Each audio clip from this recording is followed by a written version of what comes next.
श्री कृष्ण का जीवन केवल युद्ध या राजनीति से नहीं भरा था, बल्कि उनका जीवन स्वयं में एक जीवंत उदाहरण है धैर्य का, प्रेम का और समय का इंतजार करने का।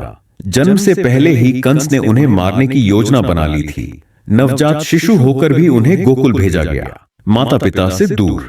16 बार मथुरा पर हमला। मथुरा को बचाने के लिए उन्होंने बार बार यवनों से युद्ध किया, पर हर बार संयम रखा, क्रोध नहीं। जब उन्होंने देखा कि मथुरा बार बार संकट में पड़ती है, तो उन्होंने युद्ध की बजाय दूर एक नया शहर बसाने का निर्णय लिया, द्वारका, एक शांत और व्यवस्थित नगरी। श्री कृष्ण ने यह सिखाया कि हर समस्या का हल तलवार से नहीं, सोच से निकलता है। धैर्य रखो, वक्त सबका आता है। इस कथन का गूढ़ अर्थ आज हम जब तकलीफ में होते हैं तो जल्दबाजी में निर्णय लेते हैं, उदास हो जाते हैं, हार मान लेते हैं। लेकिन कृष्ण कहते हैं, कर्म करो, फल की चिंता मत करो।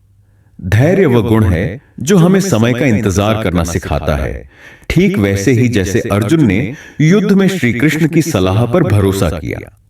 जीवन में कभी कभी लग सकता है कि सब कुछ खत्म हो गया है, कोई रास्ता नहीं बचा, दुनिया हमारी मेहनत को नहीं समझती। पर याद रखो, जब बीज मिट्टी में दबाया जाता है तब वो मरा नहीं होता, बल्कि एक नई शुरुआत करता है। वक्त खराब है, शांत रहो, सोचो, फिर चलो। कृष्ण ने कभी भी युद्ध के पहले उत्तेजना नहीं दिखाई। शांति और विवेक से उन्होंने महाभारत जैसी परिस्थितियों को भी संभाला।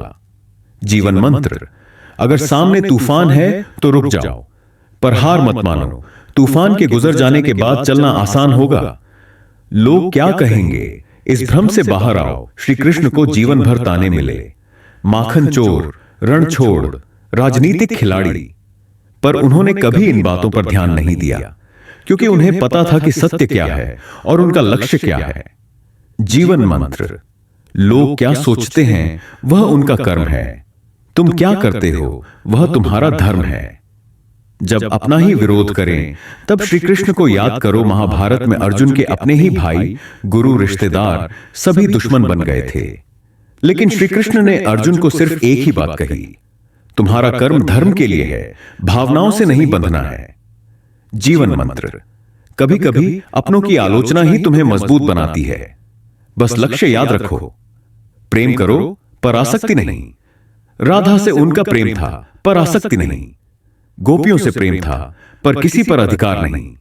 जीवन मंत्र, जो तुमसे सच्चा प्रेम करेगा वो बंधन नहीं बनाएगा। सच्चा प्रेम आजादी देता है, कैद नहीं। विनम्र बनो पर कमजोर नहीं। कृष्ण ने कभी खुद को भगवान कहकर घमंड नहीं किया। उन्होंने दूसरों के लिए रथ भी चलाया, संदेश भी पहुंचाया, यहां तक कि सुदामा जैसे दोस्त के पैर भी धोए। जीवन मंत्र, विनम्रता वो ताकत है जो तुम्हें ईश्वर के करीब लाती है। कृष्ण कहते हैं, अगर तुम्हारे पास धैर्य है, अगर तुम कर्म करते रहो, अगर तुम प्रेम से जुड़े रहो तो समय बदलेगा, बहुत तेजी से बदलेगा। हर रात के बाद सुबह होती है, हर पतझड़ के बाद वसंत आता है। उसी तरह हर कठिन समय के बाद तुम्हारा समय भी आएगा। आप जीवन में अकेले हैं तो याद रखो, श्री कृष्ण ने जीवन भर दूसरों का साथ दिया, पर स्वयं अंत में अकेले जंगल में चले गए। क्यों? क्योंकि उन्होंने दुनिया को सिखाया कि जो दूसरों के लिए जीता है उसे किसी से अपेक्षा नहीं करनी चाहिए। जीवन मंत्र, अकेले चलना पड़े तो चलो, पर गलत राह पर मत चलो। श्री कृष्ण के 7 स्वर्णिम वाक्य, मनुष्य स्वयं ही अपने भाग्य का निर्माता है। जो हुआ अच्छा हुआ, जो हो रहा है वो भी अच्छा हो रहा है। असफलता अंत नहीं, केवल एक विराम है। दूसरों की मदद करने से कभी मत डरना, यही सच्चा धर्म है। संघर्ष से घबराना नहीं, यह आत्मा की परीक्षा है। सत्य समय मांगता है, झूठ तुरंत बिक जाता है। धैर्य रखो, वक्त सबका आता है। निष्कर्ष, तुम भी अर्जुन हो, जीवन भी कुरुक्षेत्र है। यदि जीवन एक कुरुक्षेत्र है तो तुम अर्जुन हो। हर दिन एक युद्ध है, असफलता से, संदेह से, अकेलेपन से, समाज की बातों से। लेकिन याद रखो, तुम्हारे साथ कोई श्री कृष्ण भी है, तुम्हारी अंतरात्मा, तुम्हारा धैर्य, तुम्हारा विवेक। उस पर विश्वास करो, धैर्य रखो, वक्त सबका आता है। और जब तुम्हारा वक्त आएगा तब दुनिया देखेगी कि तुम भी कुछ कर सकते हो, तुम भी चमक सकते हो, तुम भी जीत सकते हो।